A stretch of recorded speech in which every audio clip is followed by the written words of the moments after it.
Existe uma quantidade enorme de passagens bíblicas que o pessoal, os pregadores e até mesmo leigos costumam ler com mais frequência. E às vezes a passagem da travessia do mar, a qual Jesus anda sobre as águas, seja uma delas. Porém, na grande maioria das vezes, eles analisam a questão milagrosa do ser e não na perspectiva do entorno. Então, para isso, nós vamos fazer alguns questionamentos aqui sobre essa travessia que Jesus fez a pé por cima das águas. Elas vão aparecer nos livros de Mateus, Marcos, Lucas não aparece e salta para o livro de João. Esses versos que vocês podem ver aqui abaixo.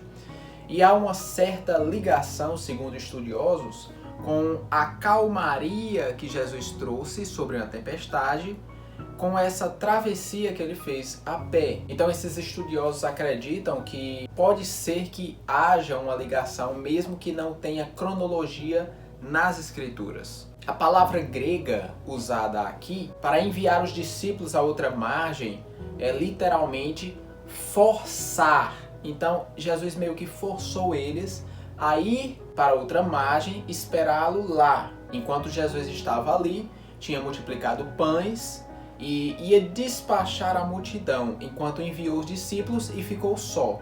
Você já se perguntou por que ele fez isso? Talvez muitos pregadores, talvez a maioria, não comenta a respeito desse assunto, porque talvez nem saiba, não questione essa possibilidade. A multidão ali estava feliz porque Jesus tinha os alimentado e queria torná-lo rei. Só que essa não era a intenção de Jesus, o plano redentor de Jesus em se tornar rei, porque o reino dele não é deste mundo, ele próprio disse isso. Então Jesus envia os discípulos até lá, até porque alguns deles já estavam disputando ali lugares de poder no seu futuro reino, dizendo quem é que seria maior, quem é que teria mais status, e Jesus não gostou nada disso. Então acredito que o forçá-los a ir ao outro lago foi um jeito de despistar eles, para que a multidão não os convencesse de fazê-lo rei, e assim até mesmo gerar uma certa rebelião. E nesse aspecto os discípulos precisavam ser moldados, aprimorados. E o que é que Jesus faz?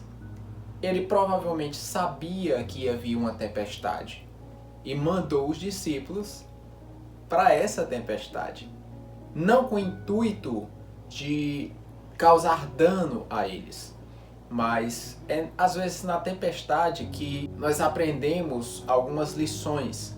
E o que Jesus queria ensinar é que ele tem o controle sobre tudo e ele sabe o que está fazendo. Ele não precisa de conselheiros. Então até ali eles não tinham entendido, provavelmente, quem Jesus era e o que ele ia fazer, os seus planos. Dizer apenas tu és o Filho de Deus, talvez a concepção real de quem Jesus era, eles não tinham entendido com profundidade, vieram entender posteriormente. Então faltava esse aperfeiçoamento nos discípulos e eles foram postos à prova e Jesus se apresentou a eles ali, em meio à tempestade, com essa finalidade. Até porque essa nomeação de rei seria por interesse. O povo queria pão, o povo queria bens, o povo não queria Cristo, o povo não queria fé, não queria salvação, o povo queria bens materiais. E aí nós vemos ali no grego do livro de João que eles chegaram imediatamente ao outro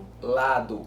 E aí às vezes dá a entender que essa palavra é usada para um certo transferir-se de um lugar para outro de uma forma muito rápida.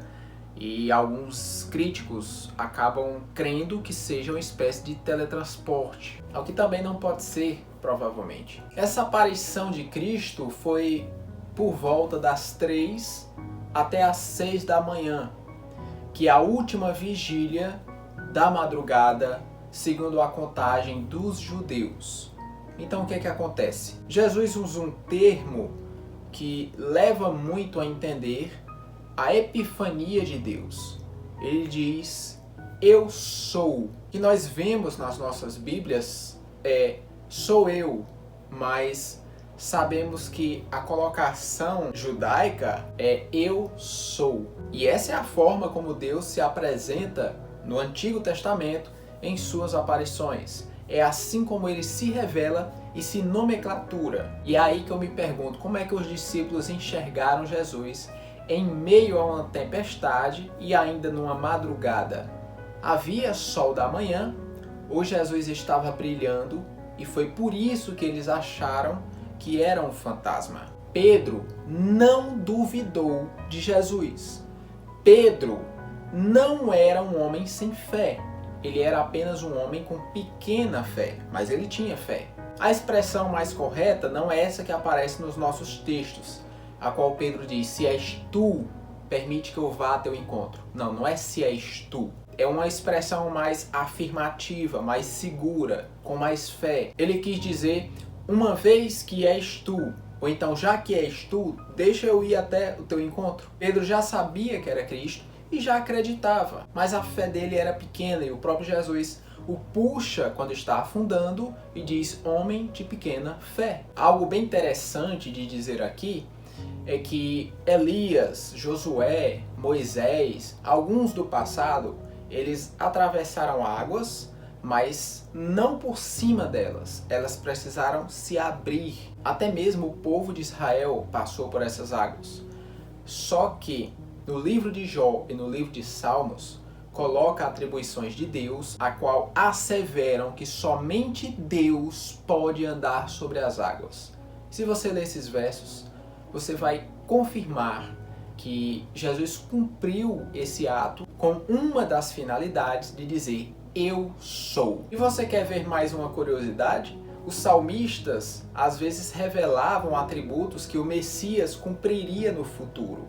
E o Salmo capítulo 107, do verso 29 e 30, revelam exatamente essa passagem que está nesses 3 livros dos evangelhos e que comprovam que Jesus já estava sendo predito em suas aparições futuras. Veja só, fez cessar a tormenta, ou seja, a tempestade, e as ondas se acalmaram.